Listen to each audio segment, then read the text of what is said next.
Hey everyone, we've got 5 things that you need to know about the upcoming full blood moon lunar eclipse. Plus, if you stick around to the end, I've got 5 practices for you. So let's get right to it because there's always lots to cover. 3, 2, 1. Hi, welcome to Mystic Light Warriors. I'm a divinely guided intuitive here sharing my soul's journey, helping you with your own intuitions and maybe passing on a message or two that you probably need to hear. So let's get right to it because there's always lots to cover. Hey everyone.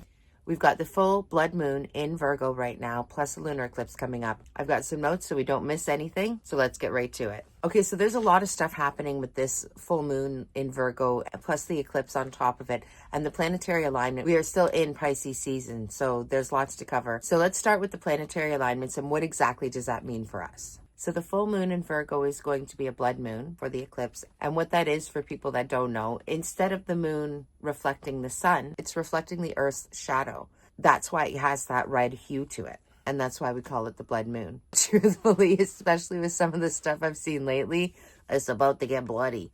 Not really, but kind of really. This is happening the night from the 13th to the 14th. You're going to want to be very mindful of your emotions so you're not manifesting what you don't want more of. Because remember, where attention goes, energy flows. Virgo is the divine feminine, and it challenges us to anchor in that Pisces energy, that lofty energy.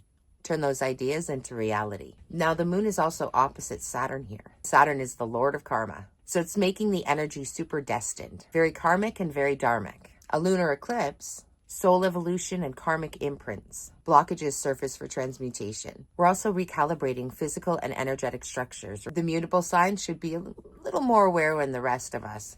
They'll be slightly more affected than the rest of us, but don't think we get off easy. We're still going to be affected too. Those mutable signs are Gemini, Virgo, Sagittarius, and Pisces. The full moon in Virgo is purification and resurrection from the divine feminine. It's asking for that sacred balance and healing. It's also very much in with the sacral chakra, your creation, your divine feminine power. So where do you hold your divine feminine power? Where does it come from for you? It can be a little bit different for everyone. Saturn's bringing in that reality check and the land of karmic and conjunct the sun. Saturn, the sun, North Node, and Neptune are all in the final degrees of Pisces right now. They're all departing. They're all done. And that's what the energy is. Eclipse is saying to surrender, though. Get out of this and surrender to the universe. Eclipses can be emotional. This is about endings. And then on top of it, Venus is also retrograde, shadowing over everything. And Mercury is about to go retrograde as well. We know what that does. We're being asked to deal into our divine feminine. Your connections, your creativity, your sexuality, your sensuality. What is it for you? And right now, especially the 2 primary feminine archetypal energies, Venus has gone retrograde and the moon is being eclipsed. So this is all about reevaluation, recalibration. Ask yourself the questions. What needs to be seen? What do you need to bring consciousness to? What do we need to release and alchemize or shift or illuminate? What are you getting out of? What are you eclipsing out of? We're setting up for the new moon coming in, that rebirth and that renewal. So we're being asked to really focus on our patterns, our habits. What are you still carrying around that you need to let go of? We're getting rid of what's done, what's a waste of time, those repeated patterns, that habitualness that we've gotten into. But also, don't forget to honor that. Honor what you're letting go of. Those karmic cords. Because, let's be real, they got you to where you are. So, yeah, we're shedding a lot of this stuff because it doesn't serve us anymore. But it did serve you at one point.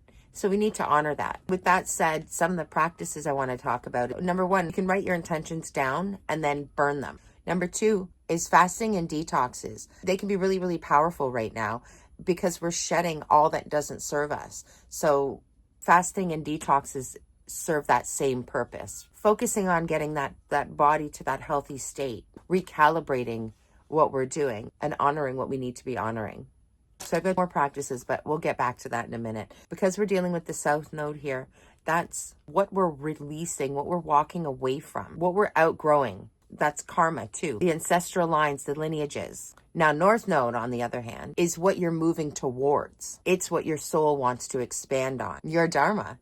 Do some journaling with the questions. Go back, save this video for later, and go back to the different questions that we've been asking along the way here. And for your dharma, ask yourself, what is my service to the world? What is fulfilling to you? What's fulfilling to your soul? What lights your soul up? And what act of service lights you up? Now, don't forget, Mercury is going retro the day after the eclipse, and Mercury is the messenger of the gods, so you might also be getting some extra downloads. There's a destruction of the old happening right now, and that needs to happen before the new can come in. Blood moon is eclipsing and covering the light, so take time for self. Avoid your triggers that you know you've got. Avoid those crowded spaces because the energy can get a little bit crazy. And then with Mercury going retrograde, that means communication, that means travel and technologies. If you're involved in any kind of social media, that technology side of things, if you need the internet to do what you do, have backup options available. As for the communication, of course, reread your texts and letters, forms before you send them in. Have backup contingency plans for your travel. And as well with the tech side of it,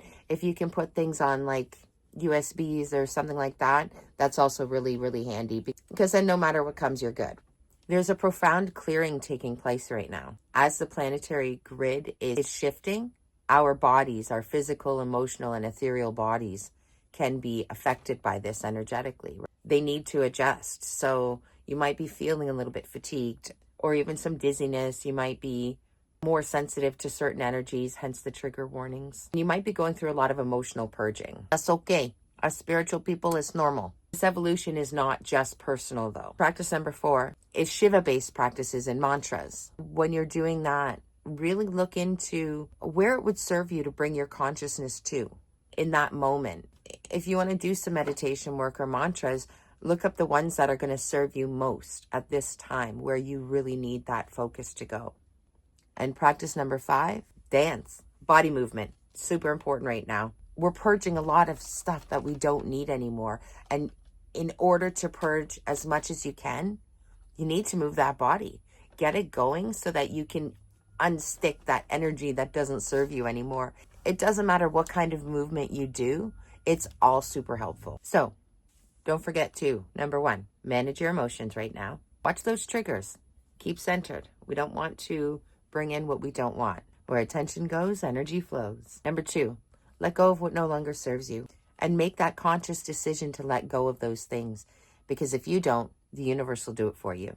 And it might not be as gentle as it could be. Now, letting go of what no longer serves you can also be people and places. You want to make sure that you're surrounding yourself with these people and environment that are uplifting you and driving you to where you want to go, not keeping you stuck to where you were or are. So number 3 is make sure that you're honoring what falls away. It got you to where you are now, and that's not nothing. Number 4 is make sure you're doing some shadow work. That can be really, really powerful right now and help you to let go of even more that you might not have realized was still there. Also your karmic lines, the past lineage that came with. There's a lot of stuff happening behind the scenes. It's not all conscious. Some of it's happening without you even knowing it. Which brings me to number 5.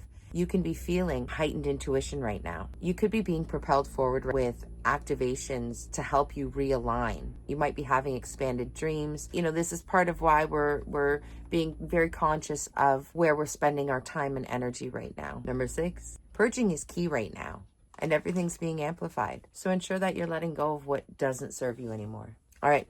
If you like this video, if you found it helpful at all, please don't forget to hit that like button and subscribe. And share it out. Save it for later. Write down those questions and really get into it. You don't need to use this eclipse energy. You can, let it go by you. But this moment won't come again. This is now. So embrace it, harness it, and use that energy to your benefit. Hope that helped.